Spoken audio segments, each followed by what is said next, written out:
Assalamualaikum warahmatullahi wabarakatuh.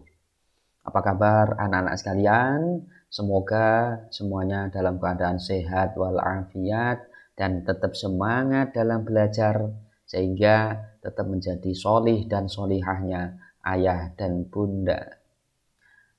Baik anak-anak sekalian, pada kesempatan kali ini Bapak akan menyampaikan materi tentang beriman kepada hari akhir. Ya, beriman kepada hari akhir adalah salah satu dari rukun iman yang 6. Jika ada orang yang meninggalkan satu dari 6 itu, maka keimanannya dinyatakan tidak sempurna.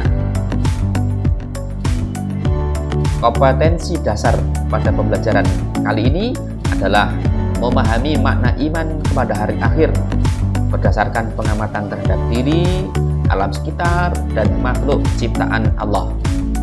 Menyajikan dalil nakli yang menjelaskan gambaran tentang hari akhir. Indikator pembelajaran kita adalah mengartikan apa makna beriman pada hari akhir itu.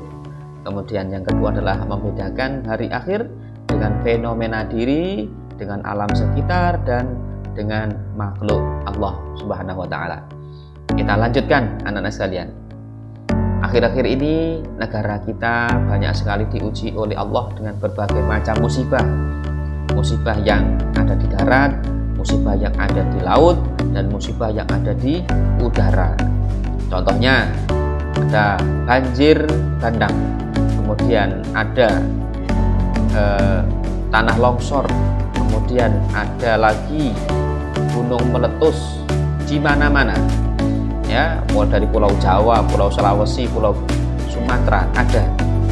Kemudian yang masih menjangkiti kita, ya, negara-negara di dunia adalah pandemi COVID-19.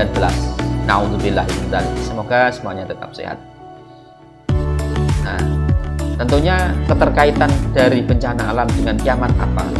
Untuk memahami materi ini, kita kaji dulu makna tentang hari kiamat.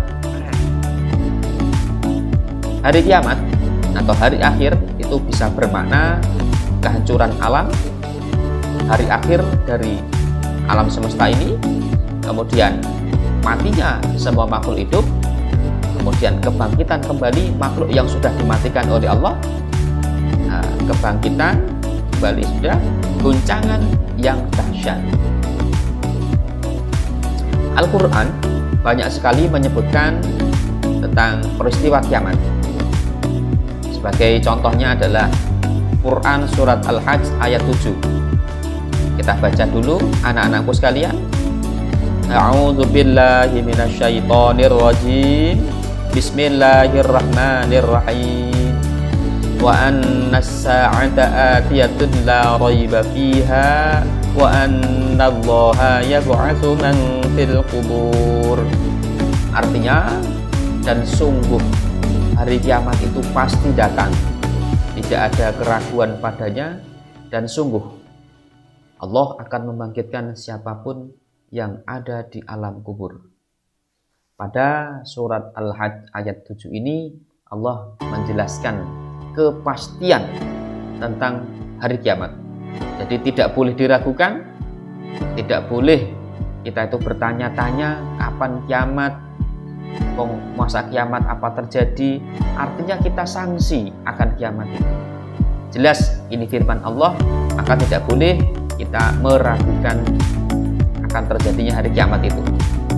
Nah, waktunya kapan? Ini masih menjadi sir atau rahasia Allah Subhanahu wa Ta'ala yang mengandung maksud agar kita semuanya tetap beriman, tetap waspada, dan terus beribadah kepada Allah Subhanahu wa Ta'ala. Ternyata anak-anak sekalian, Al-Quran banyak menyebutkan istilah-istilah lain hari akhir atau hari kiamat ini. Ulama ahli tafsir, ulama ahli Al-Quran menyebutkan paling tidak ada 20 nama lain dari hari kiamat. Hari ini kita bahas 10 di antara 20 itu. Yang pertama adalah Yaumul Ba'ats, Yaumuddin, Yaumul Hasrah, Yaumus Sa'ah, yaumut tanad, yaumul fasl, yaumul jama', yaumul wa'id, yaumul khulud, dan yaumul asr. Banyak juga ya anak-anak sekalian. Tugas kalian adalah mencari dan menemukan 20 di antara nama lain hari kiamat yang belum kita sebutkan hari ini. Kemudian hari akhir itu dibagi menjadi 2. Yang pertama adalah kiamat sughra atau kiamat kecil, dan yang kedua adalah kiamat kubra atau kiamat besar. Kiamat kecil ini sering dialami dan dilihat oleh manusia karena terjadinya bencana alam atau kematian seseorang. Sedangkan kiamat besar atau kiamat kubra itu belum terjadi dan masih menjadi rahasia Allah Subhanahu wa taala.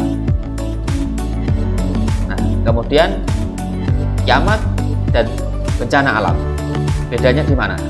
Nah, kita kaji dulu bencana alam itu terjadi karena apa? Sebab bencana alam yang pertama adalah karena faktor alamiah, ya, terjadi karena alam itu sendiri. Misalnya gunung meletus, jadi tidak ada manusia yang bisa membuat atau menyebabkan gunung itu meletus. Kemudian yang kedua, bencana alam terjadi karena faktor manusia, akibat dari perbuatan manusia. Misalnya adalah karena memang manusia itu senang merusak, ya, senang berbuat kerusakan, hutan digunduli, ditebang, sehingga apa? Dampaknya adalah terjadinya tanah longsor dan terjadinya banjir. Dan beda kiamat dan bencana alam itu apa? Ya, beda antara bencana alam dan kiamat ada, atau kita lihat dari sebab.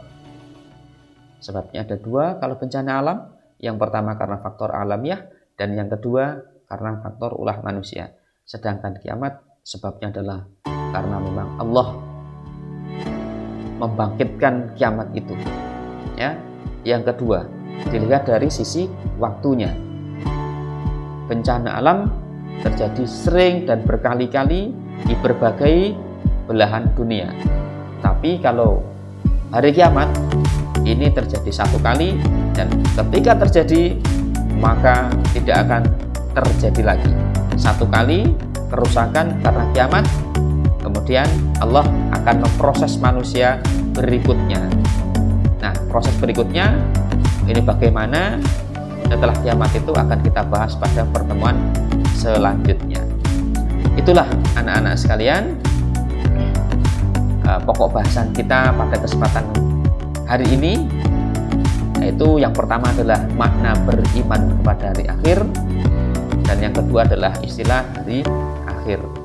Nah, tugas kita semuanya bagaimana selanjutnya, yaitu mencegah, memelihara agar alam ini tetap bersahabat dengan kita, agar kita bisa hidup aman, hidup nyaman, belajarnya enak, dan bisa menambah manfaat untuk kelestarian alam semesta ini. Itulah anak-anak sekalian pokok bahasan kita. Semoga kita diberikan taufik dan hidayah oleh Allah, bisa memahami apa yang sedikit ini dan tetap semangat. Semoga tetap sehat. Terima kasih. Assalamualaikum warahmatullahi wabarakatuh.